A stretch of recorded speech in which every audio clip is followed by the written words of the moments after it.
Shalom. Shalom. Shalom saudara-saudara. Apa kabarnya di dalam minggu-minggu ini?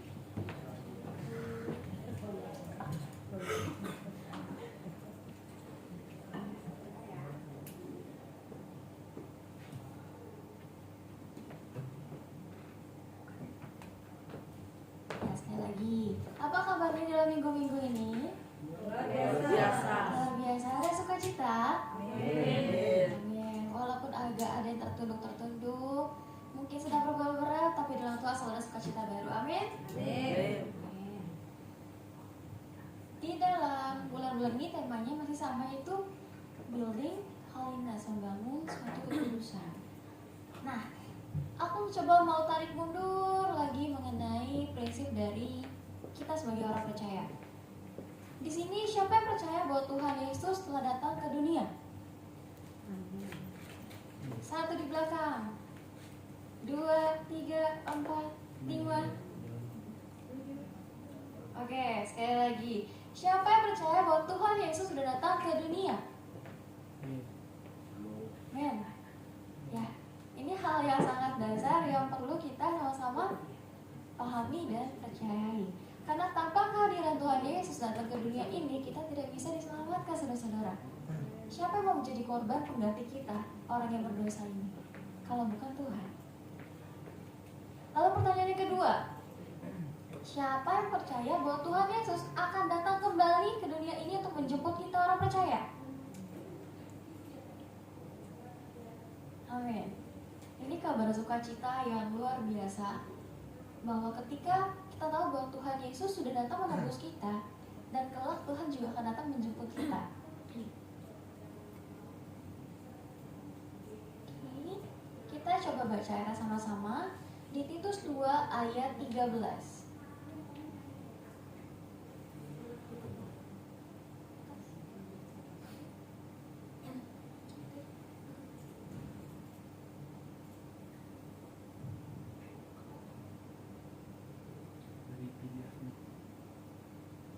Ya udah, kita buka ayatnya masing-masing ya. Titus 2 ayat 13.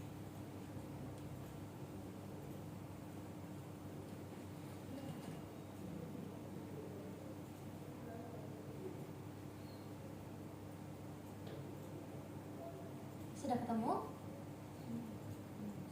Yang sudah ketemu Titus 2 ayat 13 boleh katakan amin. Amin. Yuk kita baca bersama-sama. 1, 2, 3. Dengan menantikan penggenapan harapan kita yang penuh bahagia dan berharap melihat Allah yang Maha Besar dan Juru Selamat kita Yesus Kristus. Oke, saya bacakan lagi. Titus 2:13. Dengan menantikan penggenapan pengharapan kita yang penuh bahagia dan penyataan kemuliaan Allah yang Maha Besar dan Juru Selamat kita Yesus Kristus. Next, ada kata menantikan. Menantikan atau menunggu itu hal yang menyenangkan kah, saudara-saudara? Tidak. Tidak. Wah, luar biasa, menyuarakan suara hati kita semua. Kemarin di Komsel KGC menjadi suatu perbincangan yang alot mengenai apakah menunggu atau menantikan itu merupakan hal yang menyenangkan atau tidak. Sebagai besar manusia atau kita nih yang hidup di zaman sekarang pasti akan mengatakan menunggu itu hal yang tidak menyenangkan. Kenapa? Karena kita terbiasa dengan pola yang cepat. Segala sesuatu kita maunya cepat, instan. Contoh sederhana, mesin kopi sekarang udah ada yang jadi dalam waktu kurang lebih 60 detik. Kita bandingkan dengan zaman dulu, apakah ada? Tidak. Lalu ChatGPT, kita bisa mendapatkan jawaban dari segala sesuatu hanya butuh mengetik kurang lebih 1 menit. Apalagi instan? Indomie, seleraku. Itu makanan enak dan instan. Kita sudah terpola dengan segala sesuatu yang maunya cepat, instan. Jadi untuk menunggu, menantikan itu butuh hal yang menguras sekali diri kita ini. Harus sabar, harus dengan setia. Tapi kita diajarkan oleh Tuhan adalah untuk menunggu dan menantikan kedatangan Tuhan yang kedua kali.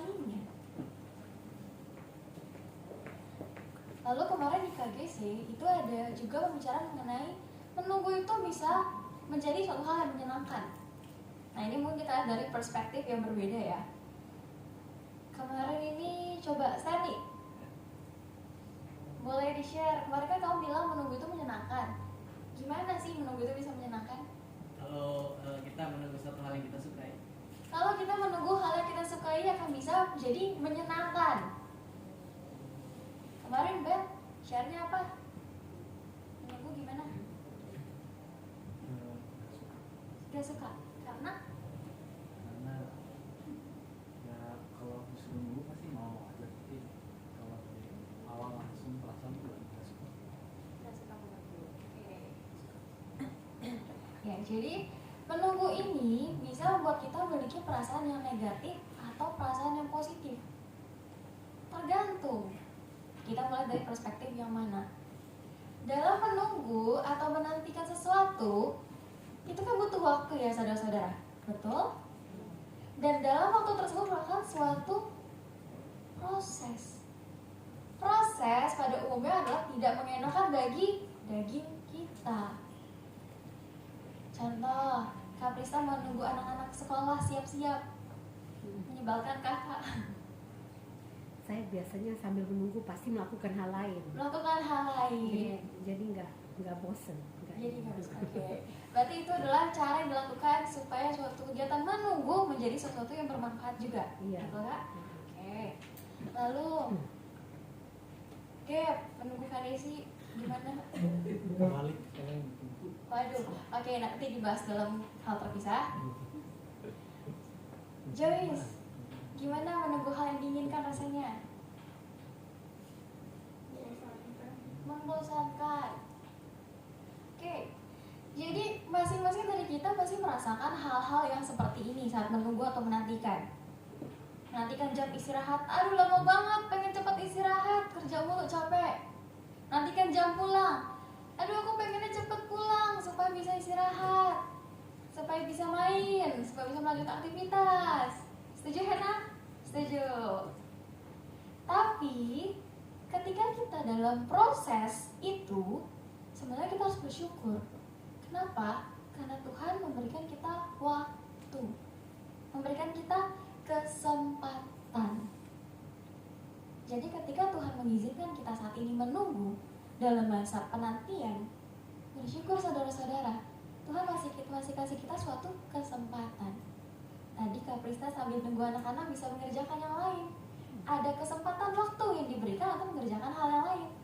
Mungkin kalau sampai kantor lebih sibuk lagi kan Kak? Lebih padat lagi. Tapi karena ada suatu waktu itu bisa dipergunakan.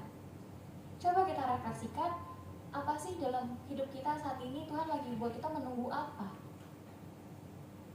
Dan apa yang kita lakukan ketika kita menunggu itu? Menunggu jawaban doa kita kah? Tapi apa yang kita lakukan ketika kita menunggu itu? Bersungut-sungut menjadi satu opsi bisa. Lalu kita mau ngedumel, iya bisa juga. Tapi itu kan hal yang tidak menyenangkan hati Tuhan. Tapi kalau kita coba ambil di bagian, ya udah, kita tahu Tuhan masih kasih yang terbaik. Lakukan aja bagian kita. Menyenangkan hati Tuhan, membuat hati kita damai, dan prosesnya akan terasa lebih menyenangkan. Jadi menunggu itu bukan hal yang bisa kita hindari, tapi setiap respon kita bisa kita pikirkan, bisa kita ambil sesuai dengan yang Tuhan mau. Kalau kita hanya terpacu kepada prosesnya saja, tanpa melihat tujuan akhirnya, ya akan menjadi suatu hal yang tadi membosankan, gelisah, buat cemas, buat takut, buat kesel, kecewa, marah, dan lain-lain. Karena kita nggak tahu apa yang kita tunggu. Nyebelin kan nungguin hal yang kita nggak tahu apa yang kita tunggu. Kayak ngapain aku di sini nungguin hal yang nggak aku tahu ini apa? Tapi ketika kita tahu apa yang kita tunggu, goalnya apa, itu akan menjadi suatu hal yang berbeda.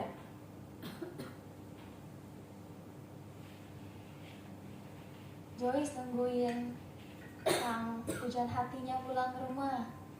Berbeda ketika Joyce menunggu hal yang nggak tahu nih datang atau enggak. Berbeda rasanya? Banget. Ya, curhat berikutnya nanti kita susun terus ya. Kapris, nih nungguin sekarang pastor nih dari sana 3 mau pulang. Beda rasanya dengan nungguinnya, ya nggak tahu kapan pulangnya. Ya, beda. Jadi ketika kita tahu tujuannya apa, goalnya apa, akan berbeda saudara-saudara. Kalau kita kembali ke ayat yang tadi, bahwa kita ini sekarang sedang menunggu penggenapan kedatangan Tuhan yang kedua kali. Ya kita nggak tahu sih memang kapan waktunya Tuhan akan kembali. Tapi kita yang tahu pasti adalah Tuhan pasti kembali. Saat kita tahu itu, ada suatu pengharapan yang buat kita bisa menjadi sukacita, menjadi damai. Kenapa? Karena walaupun ada masa saat ini yang Tuhan izinkan, tidak menjadi suatu hal yang akan membuat kita sia-sia, tapi merupakan suatu masa untuk kita bisa mempersiapkan diri kita menjadi pribadi yang lebih baik untuk kedatangan Tuhan yang kedua kali. Jadi kalau saat ini kita memiliki sikap yang aduh aku gak mau lah nunggu-nunggu, aku capek, aku bosan, dan kita ubah paradigma kita bahwa selama kita diizinkan untuk dalam masa penantian, masa menunggu, bersyukurlah karena itu adalah masa yang Tuhan persiapkan bagi kita untuk mempersiapkan diri menyambut apa yang sudah Tuhan sediakan bagi kita, termasuk kedatangan Tuhan yang kedua kali. Kegunaan memiliki pengharapan dalam menantikan kedatangan Kristus yang kedua kali. Next. Nah, ini juga kemarin menjadi pembicaraan dan diskusi yang menyenangkan di Komsel. Kemarin pertanyaannya adalah, kalau misalkan lagi di sekolah atau di kampus, lagi ujian nih ceritanya, tapi dosen atau gurunya cuma di depan aja, nah biasanya teman-teman ngapain? Yang besar boleh suaranya? Nyontek. Ya, ada yang bilang nyontek, ada yang bilang ngadep yang kanan kiri semua, ada juga yang bilang yang terfokus aja. Kayak Bunda jawab nggak pernah nyontek, jadi fokus aja ngerjain. Akan berbeda ketika kita tahu bahwa ada guru di depan, dengan nggak ada guru di depan. Dengan guru di depan jalan-jalan atau terlihatin, dengan hanya gurunya nunduk, akan beda juga di kita gimana. Tapi kita tahu pasti adalah bahwa gurunya ada di depan. Kita ini hidup di dalam otoritas yang nggak bisa kita hindari. Dimanapun kita berada, kita ada dalam naungan suatu otoritas. Di keluarga, kita punya otoritas. Orang tua. Di mana lagi? Sekolah, homeroom teacher, kepala sekolah, guru BK, pembimbing akademik, di kantor, supervisor, manajer, director, semua. Di dalam pemerintahan, polisi, selalu ada tatanan otoritas di atas kita. Tapi akan berbeda ketika kita bisa melihat atau tahu otoritas itu ada dengan tidak. Contoh kalau kerja, ada atasan dengan gak ada atasan, beda gak? Hena mau jawab apa Hena? Sama. Oh ya bagus. Semangat baru kerja. Oh semangat baru kerja. Yang sudah lama kerja bagaimana suaranya? Beda. Bedanya apa Joyce? Ya, bisa relax. Bisa relax kalau tidak ada atasan. Bisa lebih fokus. Lebih fokus, oke. Ini disclaimer ya, bukan untuk menjatuhkan ya, tapi ini adalah hal-hal yang memang relevan dan nyata yang kita rasakan. Biasanya kita tuh akan lebih berperilaku baik kalau kita bisa melihat otoritas secara langsung, atau berperilaku yang dimau oleh otoritas kalau kita lihat secara langsung. Misalkan di sekolah, kita kan biasanya sekolah tuh harus rapih ya, seragamnya, sepatunya, pakai dasi. Tapi kalau lagi nggak ada gurunya, biasa ada aja tuh yang iseng kaos kakinya turunin dikit, kalau panjang tuh nggak keren gitu. Ntar kalau udah mau kelewat dari kelas gitu, ada guru baru naikin lagi kaos kakinya biar nggak dihukum. biar tetap sesuai. Tapi ketika nggak ada, ya bolehlah, aku maunya diriku kayak gini, aku sesuaikan sama aku sendiri. Ada, pasti sebagai manusia ada. Anak kecil di bawah naungan pengawasan orang tua dengan tidak pasti berbeda. Anak-anak remaja di rumah ada orang tua dengan tidak pasti berbeda. Kalau ada orang tua, ya rajinlah aku nyapu dulu sebentar, baru aku main handphone. Coba nggak ada orang tua, pasti dibalik, main handphone dulu baru nyapu. Betul? Betul. Enak ketawa-ketawa relate. Enggak. Ya gitu ya. Jadi ketika kita nih kecenderungannya, kalau ada yang otoritas langsung kita bisa lihat akan berbeda dengan ketika kita tidak bisa melihat otoritas tersebut. Tapi itu di dunia ini. Nah, otoritas tertinggi kita adalah Tuhan Yesus, yang walaupun tidak kita lihat secara mata, tapi hadir dan selalu hadir. Sebenarnya ketika kita mengetahui hal ini tuh sangat bermanfaat buat kita. Kalau kita tahu ada polisi aja kita pasti pakai helm, naik motor. Apalagi kita tahu bahwa ada Tuhan yang selalu bersama dengan kita. Ini tuh akan membantu kita untuk tetap hidup dalam kebenaran.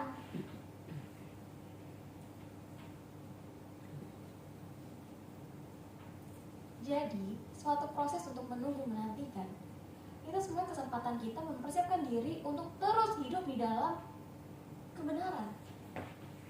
Karena Tuhan selalu bersama dengan kita. Kalau atasan aja selalu bersama dengan kita satu ruangan misalkan, ada yang masih berani buka TikTok? Harusnya enggak ya. Yang geleng-geleng di belakang Bapak Moses sangat relate. Oke. Ya nggak berani. Seringkali kita ini karena Tuhan nggak kelihatan langsung, kita menyepelekan hal itu, padahal Tuhan hadir. Jadi ketika kita sama-sama diingatkan mengenai hal ini, ya ayo kita kembali lagi. Teruslah untuk kita hidup dalam kebenaran, karena Tuhan selalu ada bersama-sama dengan kita. Masa sama otoritas di dunia ini aja kita mau nurut, tapi ke Tuhan kita mau menyepelekan pencipta hidup kita, pencipta diri kita. Lalu saat kita tahu hal ini juga mendorong kita untuk memiliki pengendalian diri. Supaya apa? Supaya kita tidak hidup sama seperti gaya dunia ini. Kalau ada polisi pakai helm kan takut ditilang, betul? Ya takut ditilang. Jadi kita saat ada otoritas, kita nggak mau nih niru orang-orang di luar sana yang jalan-jalan nggak pakai helm, karena tahu ada konsekuensinya apa. Kita ketika tahu bahwa Tuhan selalu bersama-sama dengan kita, selain kita untuk hidup dalam kebenaran, membuat kita lebih bisa mengendalikan diri. Oh, aku tuh harus menjaga diriku. Supaya apa? Supaya aku tetap berkenan di hadapan Tuhan. Dengan cara apa? Dengan melakukan firman Tuhan, dengan tinggal di dalam kebenaran. Pengendalian diri ini termasuk dalam buah roh. Ada yang hafal? Ya, yang besar sama-sama. Kasih, sukacita, damai sejahtera, sabaran, kemurahan, kebaikan, kesetiaan, kelemah lembutan, dan penguasaan diri. Penguasaan diri, hal yang sangat sulit, tapi pasti bisa dilakukan kalau kita bersama-sama dengan Tuhan. Dan kabar baiknya Tuhan selalu bersama-sama dengan kita. Jadi artinya kita pasti bisa menguasai diri. Coba tepuk kanan kirinya. Penguasaan diri. Ya nggak ada, boleh pas lah, boleh kak. sendiri, Penguasaan diri. sendiri. Ya, jadi kalau kita sudah tahu bahwa Tuhan sama-sama dengan kita, selain kita hidup dalam kebenaran, ayo kita mengendalikan diri kita, menguasai diri kita. Dan ini akan menjadi suatu proses yang terus-menerus kita alami dan kita lalui. Kenapa? Karena kita masih tinggal di dalam dunia ini. Apa seperti yang Kak Prista bilang di minggu lalu, kita bukan berasal dari dunia ini. Jadi ya kita harus hidup sesuai dengan standarnya Tuhan. Bisa, semangat, bisa. Lalu ketika kita sudah mengetahui ini semua, ada satu hal yang Tuhan janjikan, itu ada kemenangan yang sejati. Kedatangan Tuhan yang kedua kali itu sebenarnya adalah memberikan kita suatu jaminan kemenangan. Jadi setiap hal yang kita kerjakan dalam dunia ini, jerih lelah kita, penguasaan diri kita untuk menjadi gak sama dengan dunia, itu gak akan pernah sia-sia. Kenapa? Karena Tuhan pasti datang. Dan ketika Tuhan datang, kemenangan kita itu semua. Hal yang sangat menyenangkan, bukan? Contoh kalau kayak LDR itu kan butuh perjuangan ya. Yang pernah LDR ya senyum, ya silakan dipahami lagi bagaimana susahnya. Pasti pernah merasakan ada masa-masa kangen, masa-masa aduh pengen ketemu tapi nggak bisa, harus ngejalanin kesusahan sendirian, nggak ditemenin.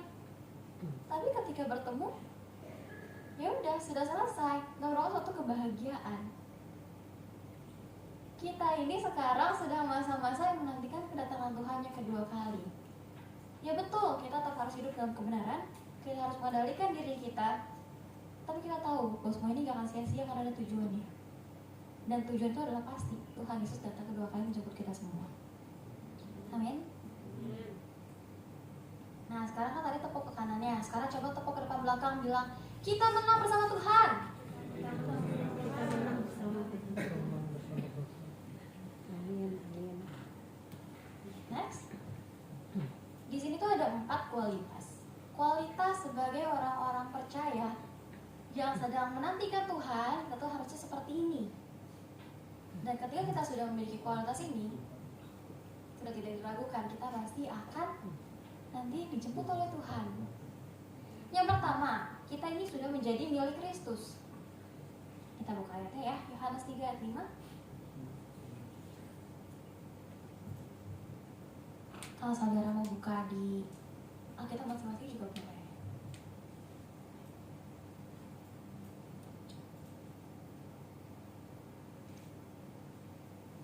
Oke, kita baca Yohanes 3 ayat 5. Yang ini oleh kaum pria. 1, 2, 3. Jawab Yesus, Aku berkata kepadamu, sesungguhnya seorang yang tidak dari Allah, ia tidak dapat masuk ke dalam kerajaan Allah. Kalau kita tidak dilahirkan lagi oleh roh atau lahir baru, kita tidak bisa masuk dalam kerajaan Allah. Tidak lahir baru artinya kita tidak diperbaharui oleh Kristus. Kita masih menjadi miliknya dunia ini. Tapi kalau kita menjadi milik Kristus, kita lahir baru dan kita sudah dimateraikan oleh Roh Kudus, ini adalah kualitas yang Tuhan mau. Kenapa?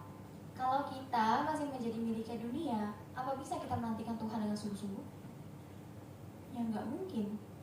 Miliknya dunia, masa mau menantikan Tuhan? Nggak mungkin kan? Nggak mungkin.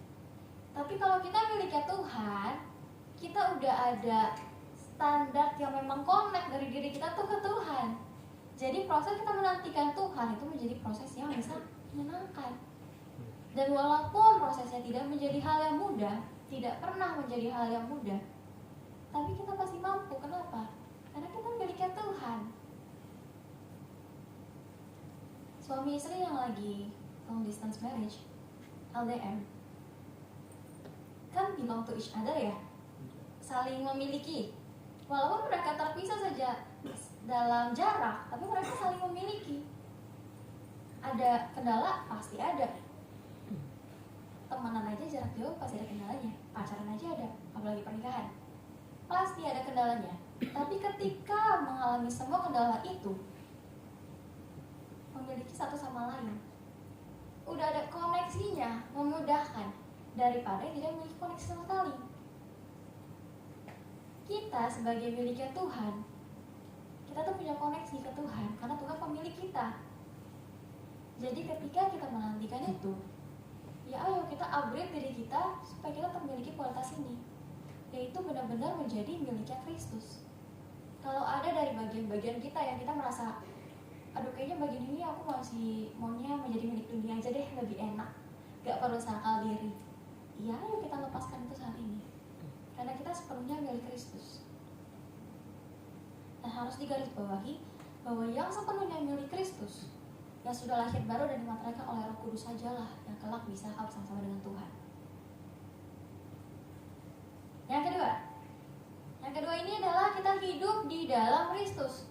Setelah menjadi milik Kristus, kita hidup di dalam Kristus. Untuk ayatnya ada di Kolose 2 ayat 6-7.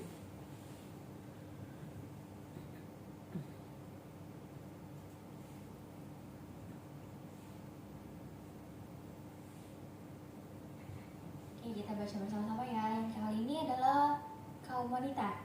Kolose 2 ayat 6-7, 1, 2, 3. Kamu telah menerima Kristus Yesus Tuhan kita.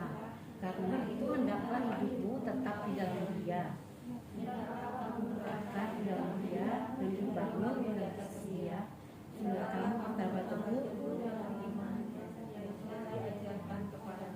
dan hendaklah hatimu melimpah dengan syukur. Hidup di dalam Kristus. Kalau kita tinggal dalam satu rumah, kita anak orang tua kita nih, Ben anaknya Kaprista, ya berarti kan menjadi milik Kaprista. Tapi Ben bisa memilih sebenarnya dalam rumah apakah mau ikut peraturannya keluarga atau tidak, memiliki budaya yang sama atau tidak. Kita ini miliknya Allah, tapi kita juga ditekankan untuk benar-benar hidup di dalam Kristus. Bukan hanya sebagai, ya udah aku miliknya Tuhan, tapi aku mau hidup seperti yang aku mau, ya nggak bisa. Kita ini miliknya Tuhan dan kita harus hidup di dalam Kristus, berakar. Jadi nggak setengah-setengah. Kalau setengah-setengah, kita nggak akan pernah menjadi kuat. Kenapa? Karena dalam dunia ini proses tidak pernah menjadi mudah. Caranya kuat, benar-benar hidup dalam Kristus, berakar dalam Kristus. Jadi ada persekutuan dengan Bapa, Yesus Kristus dan Roh Kudus. Kalau ada koneksi, kita lebih kuat kan? Ada komunikasi, adanya suatu hubungan, itu yang bisa memperkuat kita. Contoh, temenan aja deh, nggak usah jauh-jauh nih, sahabatan tapi nggak komunikasi, kuat gak? Enggak kan? Pasti lama-lama akan hilang. Cara kita tidak terhilang, ya kita harus punya koneksi. Tetap hidup di dalam Kristus. Dan setelah hidup di dalam Kristus, kita harus hidup seperti Kristus. Dinaikin lagi nih standarnya. Bukan cuma hidup dalam Kristus, berakar, bertumbuh, tapi kita harus hidup seperti Kristus. 1 Yohanes 2 ayat 6, boleh kan?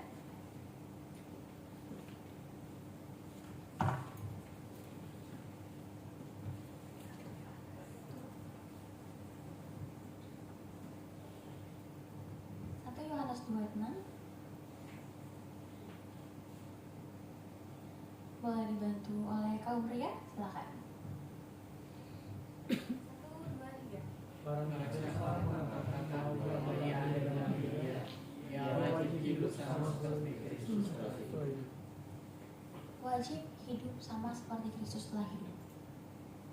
Kita punya teladan yang sejati, teladan yang tidak pernah gagal satu kali pun, yaitu Tuhan Yesus. Ketika kita bilang kita ini miliknya Tuhan, kita hidup di dalam Kristus, berakar, bertumbuh di dalam Kristus. Bukti nyatanya adalah kita hidup sama seperti Kristus. Bukan untuk bisa kita menjadi judge satu sama lain. Ah, kamu tuh bilang Kristen tapi hidupmu gak kayak Kristus. Ya, kita koreksi diri masing-masing. Apakah saat ini yang kita lakukan, respon kita sehari-hari, tindakan kita, perkataan kita mencerminkan hidupnya seperti Kristus? Bisakah kita menjadi teladan bagi sekeliling kita? Sudahkah kita membawa damai bagi sekeliling kita? Jatuh bangun hal yang wajar. karena kita masih tinggal dalam tubuh ini, dunia ini. Tapi jatuh terus menerus, ya enggak juga sih. Anak kecil aja belajar jalan pasti enggak jatuh terus kan, ada jalannya kan. Ya kita juga, kalau kita sungguh-sungguh, kita bisa. Kenapa? Karena kita punya satu jaminan yang kekal, yaitu Tuhan Yesus. Nah, sekarang kan ada tepuk depannya. Sekarang boleh dari sisi kanan bilang ke sisi kiri, yuk kita hidup sama seperti Kristus. Yang sebelah kiri balikin juga, yuk sama-sama. Ya, jadi kita sama-sama untuk bisa tetap menjadi miliknya Kristus, sepenuhnya milik Kristus. Kita hidup di dalam Kristus, kita berakar dan bertumbuh, dan juga hidup kita sama seperti Kristus. Kita bisa menjadi teladan dan membawa berkat. Dan terlebih lagi nama Tuhan dipermuliakan melalui hidup kita. Supaya semua orang yang bertemu dengan kita bisa melihat adanya Tuhan di hidup kita, bukan cuma kita, tapi ada nama Tuhan yang dipermuliakan. Yang ketiga, hidup di dalam kekudusan secara konsisten. Kalau udah bahas kekudusan nih biasanya agak susah ya. Kenapa? Karena masih bilangnya, aduh masih di dunia, gimana caranya bisa kudus? Tapi ini hal yang juga sudah sering kita bahas. Ketika kita sedang melakukan kebenaran firman Tuhan, saat itulah kita sedang kudus. Jadi caranya hidup kudus adalah kudus. Gitu Gap? Melakukan firman Tuhan. Kita baca Titus 2 ayat 11 sampai 12.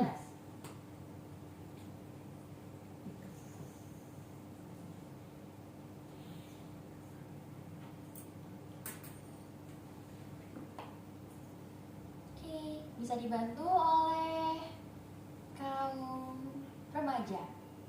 1, 2, 3. Karena kasih karunia Allah yang menyelamatkan semua manusia sudah nyata. Dia mendidik kita supaya kita meninggalkan kefasikan keinginan duniawi dan supaya kita hidup bijaksana, adil, beribadah di dalam dunia. Amin. Banyak yang berjiwa muda di sini ya, luar biasa. Oke. Ya di sini kita ingatkan lagi bahwa karena kasih karunia Allah yang menyelamatkan semua manusia sudah nyata. Ia mendidik kita supaya kita meninggalkan kefasikan dan keinginan duniawi supaya kita hidup bijaksana, adil, dan beribadah di dalam dunia sekarang ini. Jadi walaupun kita masih tinggal di dalam dunia ini, kita bisa kok untuk hidup seperti yang Tuhan mau, meninggalkan kefasikan dan kita bisa hidup kudus dengan kita melakukan firman Tuhan. Jadi ketika kita sudah menjadi milik Kristus, hidup dalam Kristus, bertumbuh, berakar, dan hidup kita seperti Kristus, ya udah, mari kita sama-sama hidup kudus, terus melakukan firman Tuhan. Karena yang untung sebenarnya bukan cuma bakal sekeliling kita kok, tapi diri kita sendiri. Ketika kita melakukan kebenaran, diri kita sendiri juga mengalami keuntungan. Lebih memiliki guidance, ada arahan yang jelas. Kalau kita jalan dengan arahan yang jelas, enak kan? Kita di dalam dunia ini bisa memiliki arahan yang jelas dengan firman Tuhan. Ya, jadi semangat melakukan firman Tuhan. Karena dengan itulah kita bisa menjadi hidup yang kudus. Dan yang terakhir, hidup yang berjaga-jaga setiap saat. Kita kan gak pernah tahu ya kapan Tuhan tuh datang. Gak ada yang tahu kan tanggal berapa, pagi, siang, sore, malam. Kalau pada umumnya kita dikasih satu tugas nih, terus guru kita bilang, aku tinggal dulu ya, nanti aku balik lagi. Kita nggak tahu kan kapan gurunya datang. Tapi sebagai murid yang teladan ngapain? Kerjakan tugasnya dengan sungguh-sungguh, terus berjaga-jaga, karena kapanpun bisa datang. Kita sekarang ini yang sedang menantikan Tuhan, yang mari kita tetap hidup dengan berjaga-jaga setiap saat. Bukan dalam ketakutan ya, bukan karena was-was, aduh kapan Tuhan datang ya, aku gak boleh gini, aku gak boleh gini, dalam hal yang ketakutan.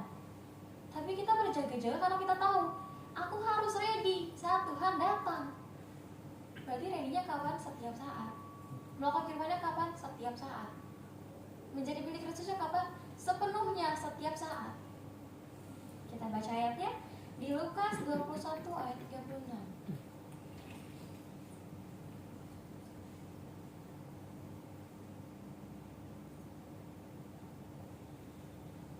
Untuk yang ini boleh dibantu oleh kaum ibu dan kaum bapak yang sudah menikah. Silakan, 1, 2, 3. Berjaga-jagalah senantiasa sambil berdoa supaya kamu beroleh kekuatan untuk luput dari semua yang akan terjadi itu, dan supaya kamu takkan berdiri di hadapan Anak Manusia. Berjaga-jagalah senantiasa sambil berdoa supaya kamu beroleh kekuatan untuk luput dari semua yang akan terjadi itu, dan supaya kamu tahan berdiri di hadapan Anak Manusia. Berjaga-jaga. Kita pasti gak asing dengan kisah gadis yang membawa lentera, yang akhirnya ada yang ketinggalan karena gak ready, tapi yang lainnya bisa masuk untuk menikmati pesta itu. Ada yang gak tahu? Kalau yang gak tahu nanti private dengan Kaprista setelah ibadah. Ya semua pasti tahu ya. Dan bukan hal yang asing lagi. Kita bisa belajar dari sana bahwa kita harus ready. Kita harus terus berjaga-jaga karena kita nggak tahu kapan waktunya. Tapi kalau kita sudah siap sedia, kapanpun itu waktunya, kita akan menyambutnya dengan sukacita, bukan dengan ketakutan. Kalau di sekolah, kapanpun guru masuk, ya kita sudah ready untuk belajar. Di kantor, kapanpun atasan masuk ke ruangan, ya nggak takut karena sudah ready. Kita sudah proper sesuai dengan aturan, dengan kehendaknya. Jadi kita berjaga-jaga supaya kapanpun saatnya Tuhan datang, yang kita nanti-nantikan ini, ya kita sudah siap untuk kelak bersama-sama dengan Tuhan. Ya, kita katakan sama-sama, berjaga-jaga. Berjaga-jaga. Jadi kualitas ini kita harus pahami dan kita hidupi. Kita menjadi miliknya Kristus sepenuhnya. Kita hidup di dalam Kristus, hidup sama seperti Kristus, hiduplah dalam kekudusan dan terus berjaga-jaga. Jadi apapun yang Tuhan izinkan saat ini terjadi dalam kehidupan kita, setiap proses menunggu, menantikan sesuatu yang tidak menyenangkan mungkin bagi daging kita, tapi kita fokus kepada apa yang akan Tuhan siapkan bagi kita. Apa yang sedang kita harapkan saat ini. Tuhan tahu yang lebih baik, Tuhan tahu waktu yang terbaik buat kita semua, termasuk untuk kedatangan Tuhan yang kedua kali. Tuhan tahu kapan waktu yang terbaik. Jadi segala hal, mungkin jerih lelah kita kerjakan dengan maksimal, karena semuanya gak akan pernah sia-sia. Oke, next. Kita next time. Kita baca sama-sama ya. 1, 2, 3. Tetap setia dalam masa menanti atau menunggu kedatangan Tuhan. Lakukan bagian kita dengan maksimal, semua tidak akan sia-sia. Oke, kanan kirinya semua tidak akan sia-sia.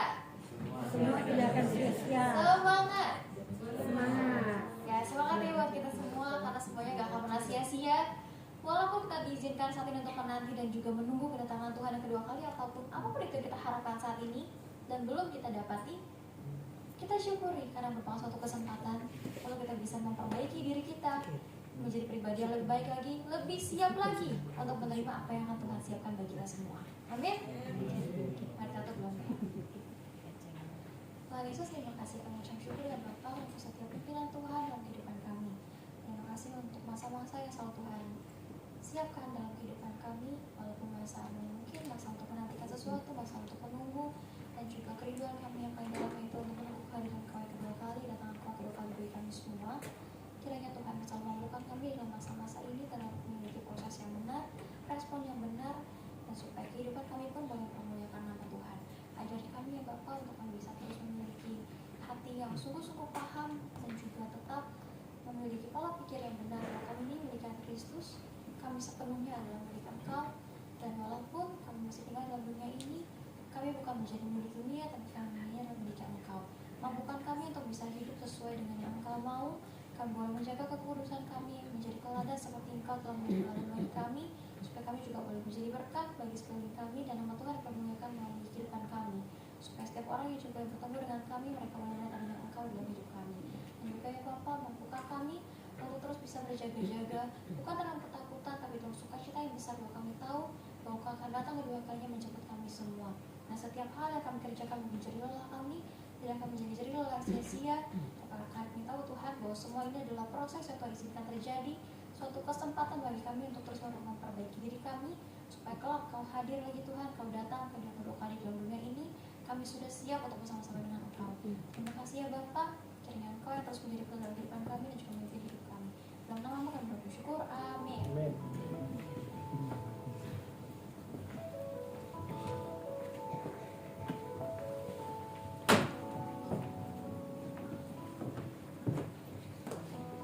Mari kita bangkit berdiri, Bapak dan Saudara. Kita sama-sama mau mendeklarasikan pengakuan iman kita.